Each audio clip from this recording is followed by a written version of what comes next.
top. First leg, Patrik to throw first. Game on. Paul Nicholson's alongside me is Patrik Kovacs and Rob Cross. I'm looking forward to watching Patrik play because we saw a little bit of him at the World Cup playing with Janos Varksha. He's got potential, but as we've just been alluding to off the air, he didn't qualify for Budapest through the home nation qualifier. So if he had, this would pretty much be a playoff for him to get through to the European Championship and be the first Hungarian to get there. Yeah, well, we have seen him appear once before on the Euro Tour. That was in Riesa in 2018. He managed to win one leg against Steve Lennon. He didn't play very well. Dropping a dart on the stage is a sign of nerves. Darts is not just about throwing them forward and hitting the target. It's about retrieving them from your hand in a blind fashion. And when you're a bit nervous, they get a bit jangly.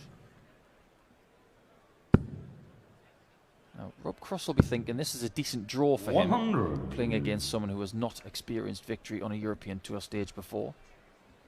But he will not take him for granted.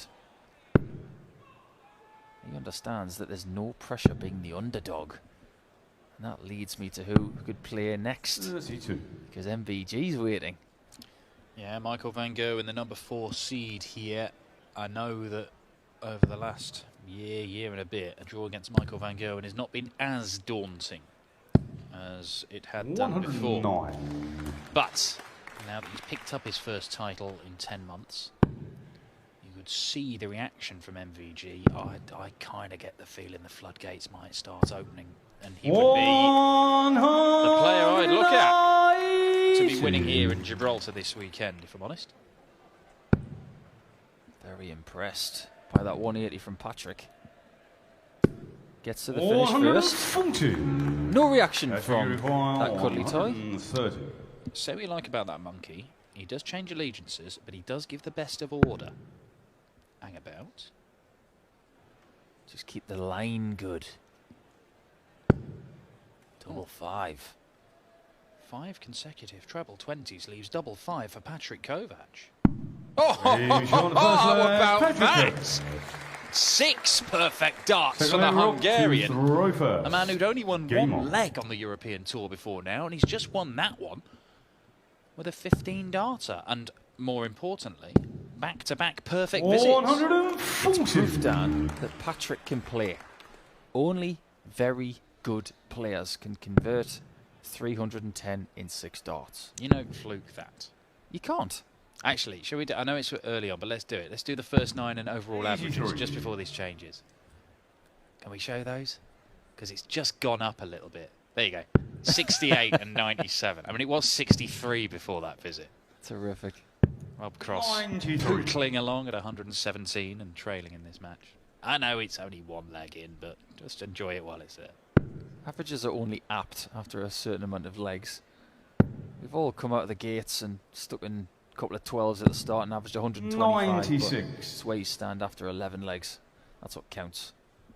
But early confidence for Patrik, and a reminder to Rob Cross that Patrik has got talent. 57. For so many of these players who've had very few opportunities to play PDC darts, let alone PDC darts on the big stages, you feel that some of them, they need a good start. We know they can play. But if they can get up there and just go well in the first couple of legs, and that's certainly happening for Patrik Kovacs, then maybe they can just slip into that mode like they'd be back playing at their darts club or their home or their garage or wherever they play normally. Oh, lovely stuff from Rob Cross. 71. Magnificent. Patrik, you have 142. He cannot take this out. He can't go 310 and then 322 in consecutive visits, in consecutive legs. Yeah, that would have been some try. Rob Cross here would use the bullseye. He'd go for the bullseye, his second dart.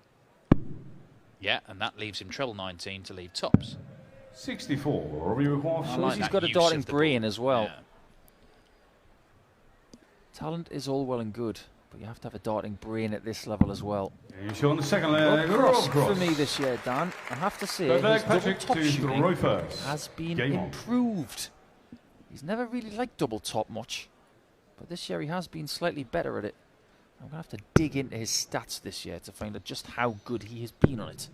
But I just have a feeling that he's getting more of a sighter on it 59. more often and taking it more often than he used to.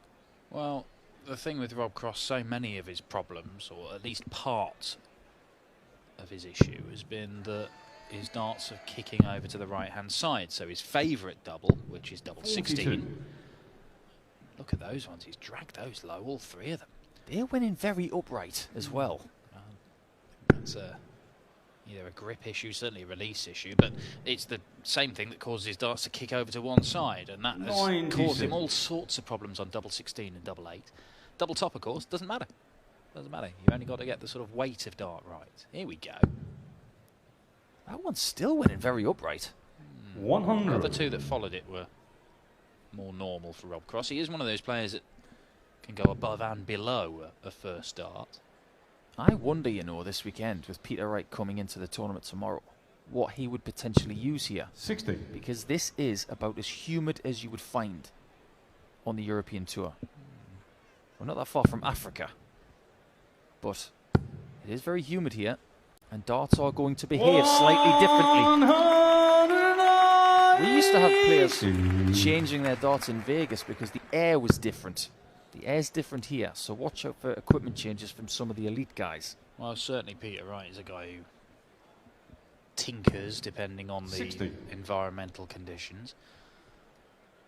Forget about the environmental conditions. Rob Cross is... He says himself he can't fake it. The sort of celebrations and stuff, they only come out when he's feeling good about his game. And we've just seen a little one after that 180 there. Is he trying to impose himself a little bit against Patrik? I wouldn't be surprised. I think, you know what, he needs to impose himself full stop. I mean, not against on the world of darts, he needs to impose himself. This is a guy who had the most incredible debut year we've ever seen in darts, and I rank that as more incredible than even Raymond van Barnevelt's debut year in the PDC. He's won 3 major titles, including the 2 biggest ranking ones. This man is a special talent, but he's been bumbling along and is in danger very soon of being down in the 20s in the rankings. 100. He'll get more darts for this leg. Georgia's here with him. Maybe trying to put on a show for the family. That didn't work for Ryan Murray earlier on, did it? It really didn't. 60. Say what you like about Will we record Rab Bain, his sort of manager slash sponsor as well at Georgia, and the latest addition to the Cross clan, which grows exponentially. Cross. Double 10 is there, 2-1 to Rob. I love that shot. Georgia's clapping her hands and the kids going along with it. That's a great picture. Darts is a family sport. Well, say what you like about the qualifying system we have for the European Championship this year, where it's so much loaded on this particular tournament, but it's only based on 2 tournaments anyway. And we do have, you know, a number of players without tour cards, but even, you know, established names and everything, there are going to be so many matches where it's going to get really, really edgy, because it's not just your second round prize money you're playing for, it's European Championship prize money as well. Now, Rob Cross is going to be there. He did enough in Budapest. We know he's going to get a chance to go there and try and reclaim the title. But you only have to look at that Ted Everts game or the Martijn Kleermaker game. It's not just a grand for reaching the next round. It's another $5 minimum for reaching the European Championship. Patrik Kovacs. That's a third 180 for the Hungarian.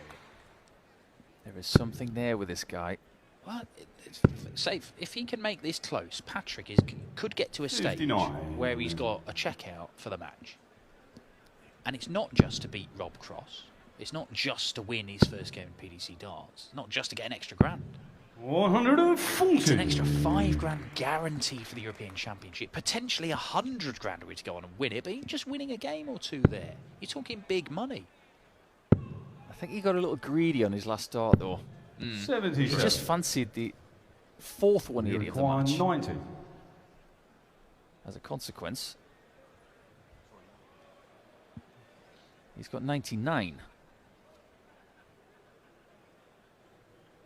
Doesn't really make much difference because Rob Cross is north of 170. He's a double 18 guy, is he? Yes, he is. Hasn't missed a double yet.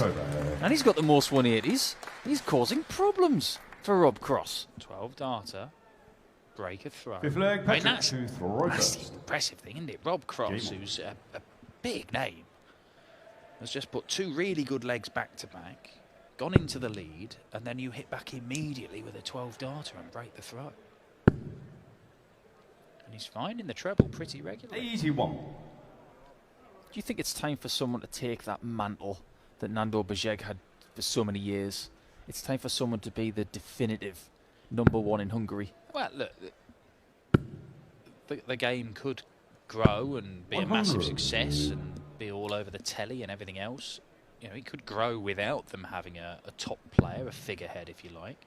But it'll certainly help if they've got somebody who's decent and, you know, looks like they're going to win titles. At the minute, I'm not sure we've got that. We've not seen enough from any of the talents that they've got to suggest that they've got one of those. But it takes time, and they'll grow and they'll get used to it.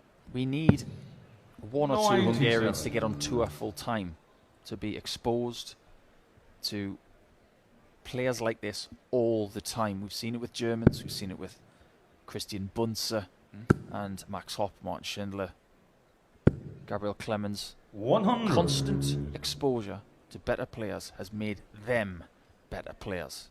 So look, Mensur Suljevic was always a dangerous player from Austria wherever you saw him, but it's only when he came onto the tour and started playing regularly that we saw just how good he could be. Now, nobody we've seen from, you know, not even cheeky Nando from back in the day, was throwing stuff that suggested that he was as dangerous as Mensur might be.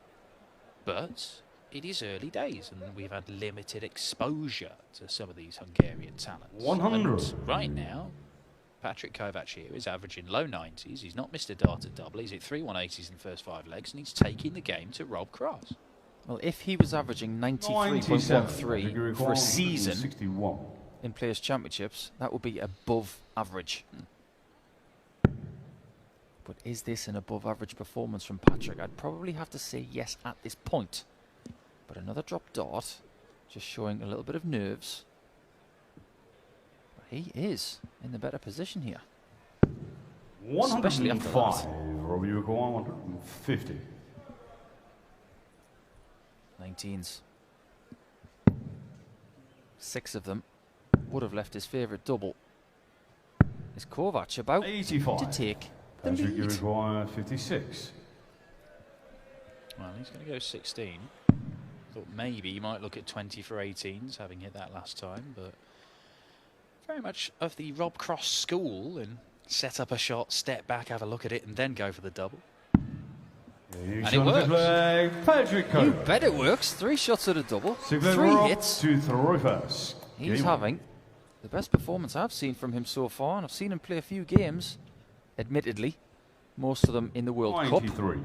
But from an individual perspective, this is the biggest game of his career. Well, come on then, Paul. You're the technician. What do you make of his action? I mean, the first thing that strikes me. Oof, 140. 180. He seems to have this sort of Nick Kenny thing where I look at his arm and I can't quite. It's like a magic eye picture, so I'm not quite sure which way it's supposed to be bending. If it's supposed to bend that way, but seems pretty straight over the course of this match so far. That's the one thing about it. The line is good. The line of the forearm on the throwing arm. It's coming back in a straight line. It's going forward in a straight line. 60. The one thing about it is that the backlift is minimal. So there's a lot of forward press needed when he's having to deliver that dart. I think his tendency is going to be short. A touch of the Devon Peterson. Absolutely. So he's got to watch that that backlift is enough to give him the momentum he needs to propel that dart in the right way. But if you look at his dart here, it climbs. It changes from flat to being flight down and point up.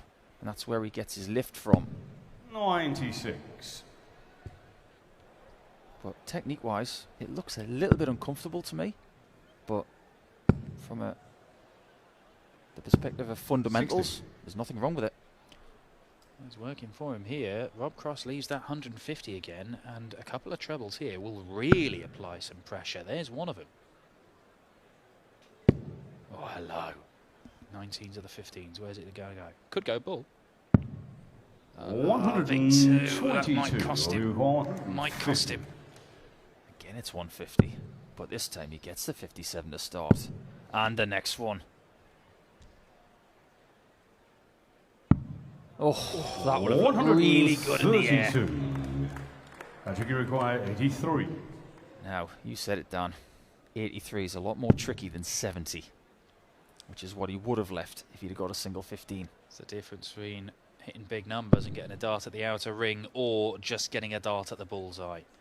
He goes through the old Rob Cross routine. Didn't work for voltage. Will it work for the planer? 58. Rob, you require Cast a shadow 18. over the bullseye for a little period of time, and Rob does get double nine with no nerves whatsoever. Everybody is a little bit more relieved in the Rob Cross section after that one. Kovacs misses a double for the first time in the match, and this is a lot closer than I thought it was going to be. Saw Rob Cross get past Ross Smith in Budapest. Mid-90s average. Good game of darts. Won it 6-4. Lost out to Joe Cullen in the next round. 100. Before that, in 2020, we'd seen him lose out to Franz Roach in his first game at the International Darts Open. That was a proper performance. It was a great performance from Franz, yeah. Who's another, 84. Talking about Hungarian talents. Hopefully we see somebody burst through. Franz Roach looks like one who's got talent in Germany, and yet we saw him at Q School, and it's one great game and 3 very poor ones. Yeah, takes time for those talents to develop. But he did have a run at that Sindelfingen tournament, did Rob. But it's also, that's the last time we saw him play really well on the Euro Tour. 54. It's the last time he went over the 100 average. It's not really been a regular occurrence. In fact, that's the only 100 average we've seen from Rob Cross on the European Tour since 77. more than 2 years ago. Risa 2019. He's in a different position now as well. As a non-seed, he's playing on a Friday. And I'm sure he's not used to that. He did play on Friday, of course, in the early part of his career. 100. But he was a seed in Budapest because he was bumped up. Didn't take him very long to get into the seedings though, did it? And he's been living a privileged life in his first few years in the PDC, because all that success at the start set him up, and it was just success after success after success. And now things aren't quite as easy. And things do get tougher. And Patrik Kovacs is making things tough for him here. 83. Another costly last dart. 67. Should have been sitting on something smaller than 95. Can Rob recover? 43. The answer is no. And what does Patrik do here with Rob on 124? There's a treble 18 part of that 124. You don't want to leave Rob with a shot on that. Now, is it double-double? If it is, which one? That one. Throw it fast. That one's dangling. He's checking if it's in. Oh my word. 75. That is the first dart at the outer ring that he has missed. It only one dart at the bullseye that he missed prior to that. But he's going to get more darts. Rob Cross trying to laugh this off. But it is Patrik, you require 20. no laughing matter for voltage right now. Not at all. Further into this match we go, the more nervous I feel Patrik will feel. Up to throw first. But he's looking very, very assured. Just watch out. I've just noticed with Kovacs' technique. Just watch for the wrist going over. He's almost getting it to a right angle. Can't see on this camera, but boy, that wrist is going over the top, and he's bending it to its full potential. Not a bit like the sort of Michael van Gerwen, who seems to have that sort of, like, not many people throw darts like that. Correct. Mind you, Rob Cross is a guy who's the wrist goes with it, isn't it? Got to be careful with that. If you play for a long time, could easily develop tendonitis. Look at that wrist go over. It goes past 90 degrees. 60. Yeah, Van Gerwen's is a great example because his recoils, it's almost as if he throws the dart and his wrist is something he remembers. And when he throws, it's like elastic. It bounces straight 32. back. But with Kovacs, that wrist goes over and it stays there. An old Kovacs slap. Sounds like a finishing move in Street Fighter. Well, we might be getting to the finishing move stage here for Patrik Kovacs, and I'll return to the point I made earlier on, where a lot of these players who 60. are in line for a European Championship spot by winning their first round game here, we might be approaching the most important darts of Patrik Kovacs' 55. life. A chance to beat Rob Cross, a chance to win on a big stage, set up a second round tie with Michael van Gerwen here in Gibraltar, and put one foot in the European 60. Championship, where it's a guaranteed £5 first round prize money. And if that somewhere in that man's head, that thought is there, just nagging away at him, He will know. legs, 2 more legs. 2 more legs and I can 60. do this. 152. But can Rob Cross expose him for the inexperience? There's a sign that maybe he can. A 1-5-2 out. One of the best finishes we've seen today. Patrik to throw first. Game on. Well, he missed the double for the 150. He's taken the 152. He's missed tops for a Shanghai 120. It'll raise the eyebrows there for Rob Cross at the family, but he's got to find a breaker throw. 100. He's not averaging 90 here, Rob, despite being 4 out of 6 on the doubles. So this is being played in Patrik Kovacs' house. 58. This is what I would expect him to perform at if he's qualifying for an event like this, around about 85 to 90. Yeah, there's not much between him in the stats. Similar first 9, similar overall averages, exactly the same percentage on the doubles. But one of these 82. guys is a former European world match play and world champion. Now with that first 9 for Rob Cross being under 90, 140. maybe a tiny bit more now, but on average, after 9 darts, he is leaving himself on around 230, when dart players of his caliber 140. really want to be leaving 161 to 121, if not less than that, after 9. Yeah, giving yourself a chance of 4 visit legs, because you don't need to take out 167, 170 every time you're presented with it, but it does help if you've got that option. I don't know why he's gone 64. ball there.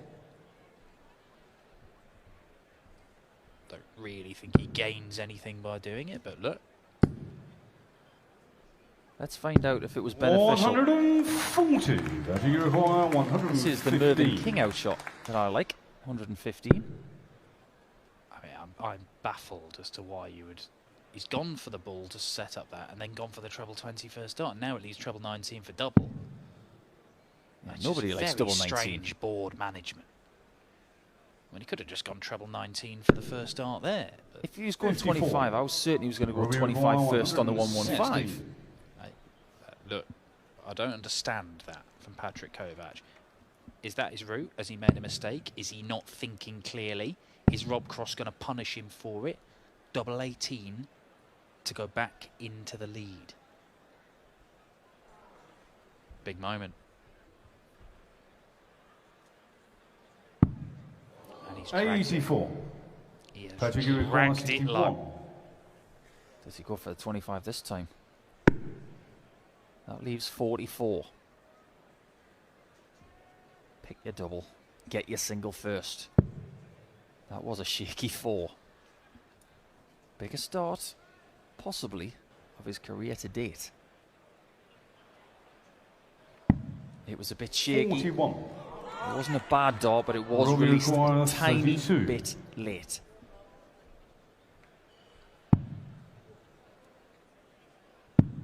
It's been a problem area for him.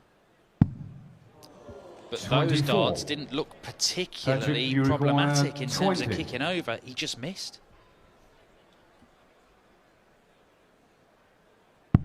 Double 5. If you're going to miss high. Oh my word. That was the worst start he's thrown all match. That might be the worst dart he's thrown Robert in months. 8. It might be one of the worst darts given the context of his career. Because he has let Rob Cross off the hook here. Patrik Kovacs, and I can only assume that the enormity of the situation has got to him there. That double 5 was a mile off. You can't practice being in this situation, which is why experience plays. Experience that Rob Cross has, experience that Rob Cross uses right there. But fair play to Kovacs for that 140 reply. Fantastic from him. It's the value of the European Tour once again, isn't it? Oh, behave yourself, Rob. 140. He's listening to you. 5 perfect darts for Rob Cross, who, having been let off the hook by Patrik Kovacs, has taken the opportunity 60. to not just squirm away back into the river, but to drag the entire boat that was trying to land him with him. Now it looks very likely that Rob Cross is going to get this win 95. by 6 legs to 4, but what will this game do for the career of Kovacs? Will it inspire him to do more in 2022? I severely hope so. 81. Because there is potential there. 86. Potential that could have gone further if he'd found doubles in the previous leg. Well, this, to run away with it in the end, Rob Cross, with the best leg of the match. It's an 11 darter, a moment of real class for the 3-time major champion, but my word, he had to survive there in the middle parts of the game. Patrik Kovacs came right back at him, put him in all sorts of bother.